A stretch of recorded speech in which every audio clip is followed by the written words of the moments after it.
Chanakya news studio पे जहां से खास खबर निकल कर आ रही है। आपको बता दें कि राजस्थान में यहां की सरकार विद्युतीकरण को प्राइवेट कंपनियों के हाथों में सौंपने जा रही है, जिसे लेकर यहां की 5 विद्युत निगमों में हेम मॉडल क्लस्टर जॉइंट वेंचर के नाम पर निजीकरण किया जा रहा है, जिसके विरोध में विद्युत विभागों की सभी यूनियनों के कर्मचारियों में खासी नाराजगी देखी जा रही है। चाणक्य न्यूज स्टूडियो पर राजस्थान विद्युत संघर्ष समिति के सदस्य यूसुफ कुरैशी से खास बातचीत हुई, जिसमें उन्होंने क्या कुछ कहा, आइए सुनते हैं। हमारे चाणक्य न्यूज स्टूडियो के ऊपर राजस्थान से मोहम्मद यूसुफ साहब आए हैं। आपसे हम ये जानना चाहेंगे कि राजस्थान में जो विद्युत विभाग द्वारा निजीकरण किया जा रहा है, इससे इसका जनता पे क्या असर पड़ेगा। यूसुफ साहब, केंद्र में और आपके राजस्थान में दोनों ही तरफ भारतीय जनता पार्टी की सरकार चल रही है, बावजूद इसके किसानों को कैसे नुकसान हो सकता है, आम जनता को कैसे नुकसान हो सकता है निजीकरण होने से, इस पर आप जरा फोकस करें। विद्युत विभाग द्वारा निजीकरण किया जा रहा है, इस पर आपका क्या कहना है? देखो, पहले तो चाणक्य न्यूज चैनल ने मेरे को इनवाइट किया, मैं आया और उसका लिए मैं आपका तहे दिल से इस्तकबाल करता हूं, धन्यवाद ज्ञापित करता हूं। राजस्थान सरकार और केंद्र सरकार राजस्थान विद्युत निगमों का निजीकरण करने पर उतारू है और राजस्थान की 5 विद्युत निगमों में हेम मॉडल, क्लस्टर और जॉइंट वेंचर के नाम पर बड़े सेठियों को बिजली बोर्ड को बेचा जा रहा है। इससे कर्मचारियों में बहुत बड़ा गुस्सा व्याप्त है। कर्मचारियों की नौकरियों को खतरा है, कर्मचारियों को पेंशन मिलने का खतरा है, कर्मचारियों में बहुत इसका विरोध हो रहा है। दूसरा, आपने सवाल किया कि जनता पर क्या असर पड़ेगा, किसानों को महंगी बिजली मिलेगी।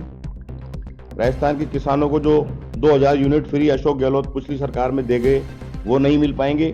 100 यूनिट का गरीब परिवारों को जो फायदा मिल रहा था, वो नहीं मिल पाएगा। स्मार्ट मीटर लगाकर स्मार्ट मीटर के नाम पर लूटा जाएगा।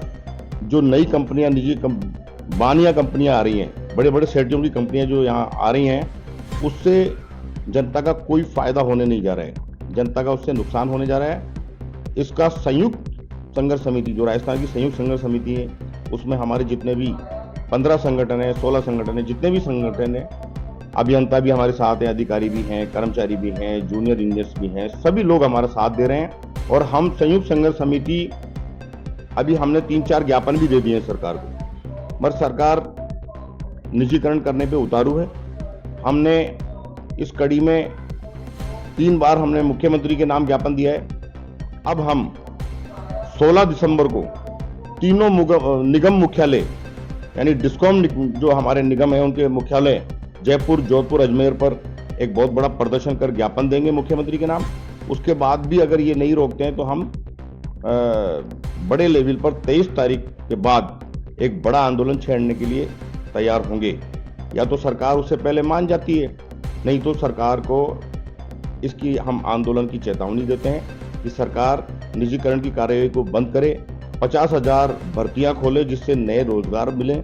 इन जो नए सेठीय कंपनी आ रही हैं, इनकी रोकथाम हो, किसानों को फायदा मिले, जनता को फायदा मिले। निजीकरण में बिल्कुल कोई फायदा नहीं है। निजीकरण से हमारा नुकसान है, जनता का नुकसान है, किसानों का नुकसान है। जो स्मॉल स्केल के जो उद्योग हैं, उनका भी इसमें बहुत बड़ा नुकसान। इस समय तो केंद्र में और आपके राजस्थान में दोनों ही तरफ भारतीय जनता पार्टी की सरकार चल रही है, बावजूद इसके किसानों को कैसे नुकसान हो सकता है, आम जनता को कैसे नुकसान हो सकता है निजीकरण होने से, इस पर आप जरा फोकस करें। बिल्कुल आपने सही फरमाया कि केंद्र में सरकार भाजपा की थी और राजस्थान में कांग्रेस की सरकार थी। उस टाइम राजस्थान के मुख्यमंत्री जी ने हमें ओल्ड पेंशन स्कीम, जो 2004 के बाद भर्ती हुए, जो हमारे कर्मचारी भर्ती हुए हैं, उसमें ओल्ड पेंशन स्कीम, जिसको ओपीएस बोला जाता है, जिसमें हमारे कर्मचारियों को बहुत फायदा है, बजट सत्र में लेके, बजट में लेके, मंत्रिमंडल में पास करके कांग्रेस सरकार ने हमें वो दी। उसका हमने उनका धन्यवाद ज्ञापित किया। मुख्यमंत्री अशोक गहलोत जब थे तो उन्होंने हमें फायदा दिया, जबकि केंद्र सरकार ने जहां जहां भाजपा की सरकारें हैं वहां एक नई पेंशन स्कीम लेकर आ रही है जिसको कर्मचारी वर्ग पसंद नहीं कर रहा है। एक तो ये बहुत बड़ा नुकसान रहा कि जहां केंद्र सरकार ने अपनी नीतियां जहां भी जारी की उससे केंद्र ना तो किसानों को फायदा हो रहा है, हाँ कर्मचारियों को ओपीएस जो हमें राजस्थान में दी तो हमें कांग्रेस सरकार ने दी। अब चूंकि राजस्थान में दोनों ही जगह भाजपा की सरकार आ चुकी है, मगर अब भाजपा की सरकार चाहती है कि ना तो हम ओल्ड पेंशन दें, हमारी पेंशन छीन ली जाए जो कि हमें पिछली सरकार दे गई। 2004 के बाद जो लगे कर्मचारी उनको ओल्ड पेंशन देने का फायदा, जबकि पुराने लोगों को तो फायदा मिलेगा मगर नए जो 2004 के बाद जो भर्ती हुए उनको फायदा नहीं मिलेगा। दूसरी चीज, किसानों को इसका बहुत बड़ा नुकसान ये होगा कि निजीकरण जब होगा, जब बड़े 3 सेठिए आ जाएंगे, 3 बड़ी कंपनियां प्राइवेट आ जाएंगी तो 60% सारा का सारा हमारा 60-70% काम वो सारा निजी क्षेत्र में चला जाएगा तो हमारे कर्मचारी बेरोजगार हो जाएंगे। हमारे कर्मचारियों की ये सरकार छटनी कर देगी। इससे ना तो हमें ओल्ड पेंशन मिलेगी, ना हमारे परिलाभ मिलेंगे और ना हमें इसका फायदा मिलेगा। जनता का नुकसान इसमें यह रहेगा, स्मार्ट मीटर लग जाएंगे। स्मार्ट मीटर जब लग जाएंगे तो हमारे मीटर रीडर का काम खत्म हो जाएगा और जब मीटर रीडर का काम खत्म हो जाएगा तो सरकार उसको वीआरएस लेने पे मजबूर कर देगी कि आप नौकरी छोड़िए और जाइए।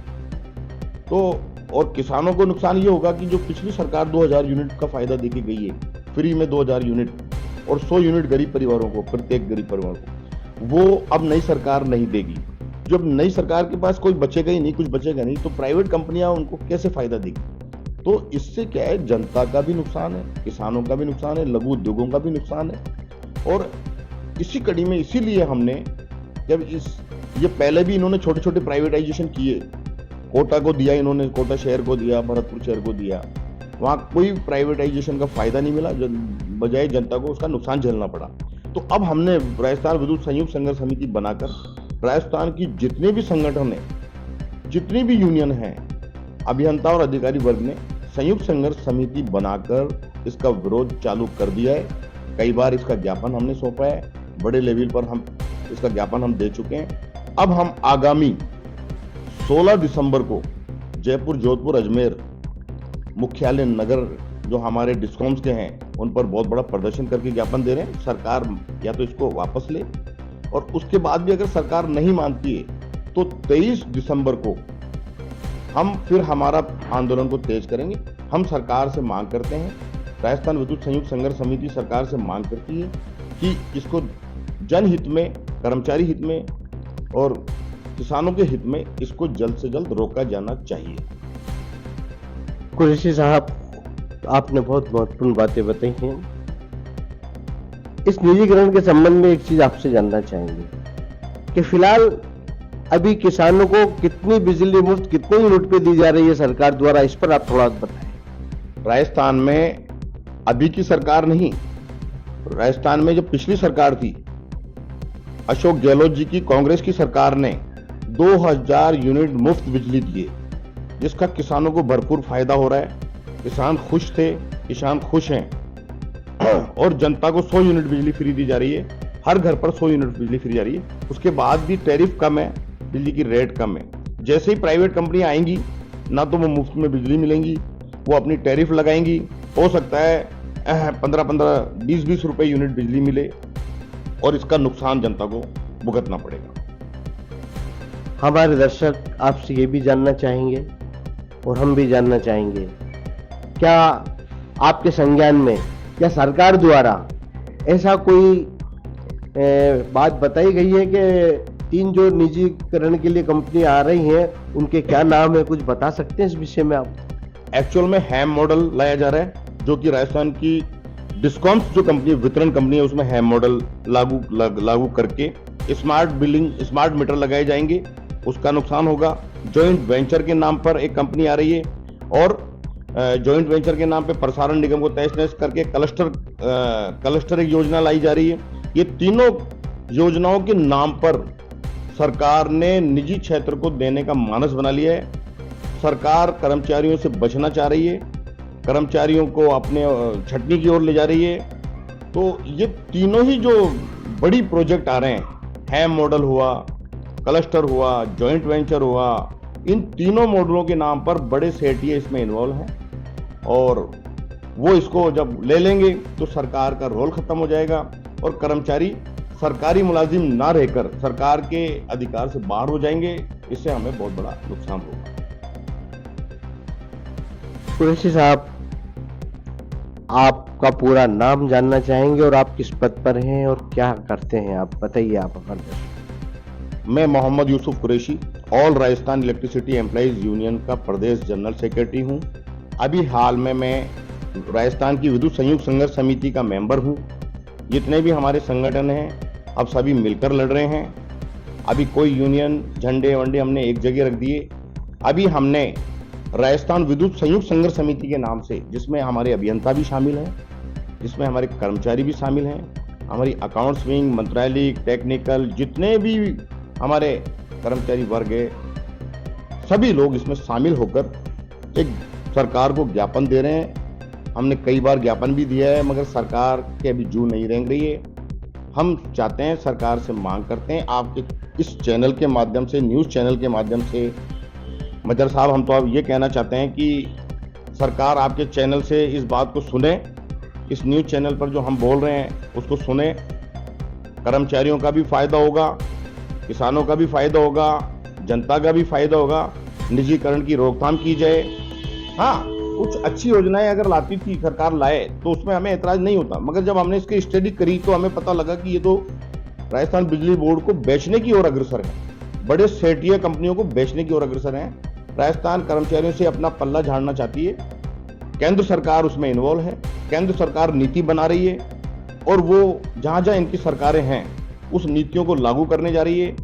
इन्होंने उत्तर प्रदेश में भी ऐसा ही करने जा रहे हैं, मध्य प्रदेश में भी स्मार्ट मीटर के नाम पर किया जा रहा है। मध्य प्रदेश की भी जनता खुश नहीं है, उत्तर प्रदेश की भी जनता और कर्मचारी खुश नहीं है। राजस्थान में भी अगला कदम वही चल रहा है। हम आपके इस न्यूज़ चैनल के माध्यम से बार बार यही कहेंगे कि राजस्थान के सरकार और केंद्र की सरकार इसमें बदलाव करे। हमें 2004 के बाद लगे कर्मचारियों को ओल्ड पेंशन जारी करे, ना तो उनके जीपीएफ के कटौती की जा रही है जिससे उनको नुकसान हो रहा है, जबकि पिछली सरकार हमें वो फायदा दिया जा चुकी है, घोषणा कर चुकी है। और जनता और किसानों का और कर्मचारियों का भला सोचते हुए इसमें निर्णय ले, नहीं तो हमें मजबूरन राजस्थान विद्युत संयुक्त संघर्ष समिति के आह्वान पर जल्द 16 दिसंबर को निगम मुख्यालयों पर, डिस्कॉम मुख्यालयों पर जयपुर, जोधपुर, अजमेर में बहुत बड़ा ज्ञापन सरकार को दिया जाएगा। उसके बाद भी अगर सरकार नहीं मानती है तो 23 दिसंबर को हमें फिर संयुक्त संघर्ष समिति के निर्णय अनुसार आगे इस आंदोलन को तेज किया जाएगा। कुरैशी साहब, आप अल्प समय के लिए हमारे स्टूडियो आए, आपका बहुत बहुत धन्यवाद और आप हमेशा इसी तरह बने रहें। बिल्कुल, आपने मेरे को बुलाया उसके लिए बहुत बहुत धन्यवाद। ये थे अभी आप जिन्हें सुन रहे थे मोहम्मद यूसुफ साहब, जो कि राजस्थान से आप आते हैं। आप हमारे स्टूडियो पे आपने बहुत महत्वपूर्ण जानकारी दी और जब तक के लिए आप चाणक्य न्यूज़ इंडिया देखते रहिए। बहुत बहुत धन्यवाद। कटेंगे तो कटेंगे। आज देश इनसे कह रहा है तुमसे नहीं हो पाएगा। Can you understand the ignorance? We are not looking for your admiration. आपको अपना काम करना पड़ेगा। राजनीति देखिए चाणक्य न्यूज इंडिया के साथ। समस्या समाधान, आओ हम और आप मिलकर अपराधियों को उचित दंड दिलाने में सहयोग करें। यदि आपके आसपास क्षेत्र में या आपके संज्ञान में कोई असामाजिक आपराधिक घटना हो रही हो या किसी गरीब कमजोर को किसी भी प्रकार से धोखा, छल, कपट, धमकी द्वारा प्रताड़ित किया जा रहा हो तो चाणक्य न्यूज़ इंडिया उत्तराखंड है आपके साथ। हम बनेंगे आपकी आवाज़, क्योंकि सच दिखाते हैं। आज ही संपर्क करें। Chanakya news India Uttarakhand, state head Bharat Singh Rawat निष्पक्ष। हमारा WhatsApp number 8979071211। Chanakya news Uttarakhand द्वारा देवभूमि उत्तराखंड हेतु समस्या समाधान कार्यक्रम आयोजित। कार्यक्रम में भाग लेने वाले सहभागी अपने अपने क्षेत्र की किसी भी प्रकार की एक प्रमुख समस्या एवं समाधान हेतु सुझाव भी बताएंगे। इच्छुक सिर्फ व्हाट्सएप या टेलीग्राम द्वारा संपर्क कर सकते हैं। उत्तराखंड स्टेट हेड भरत सिंह रावत निष्पक्ष। Telegram WhatsApp 8979071211।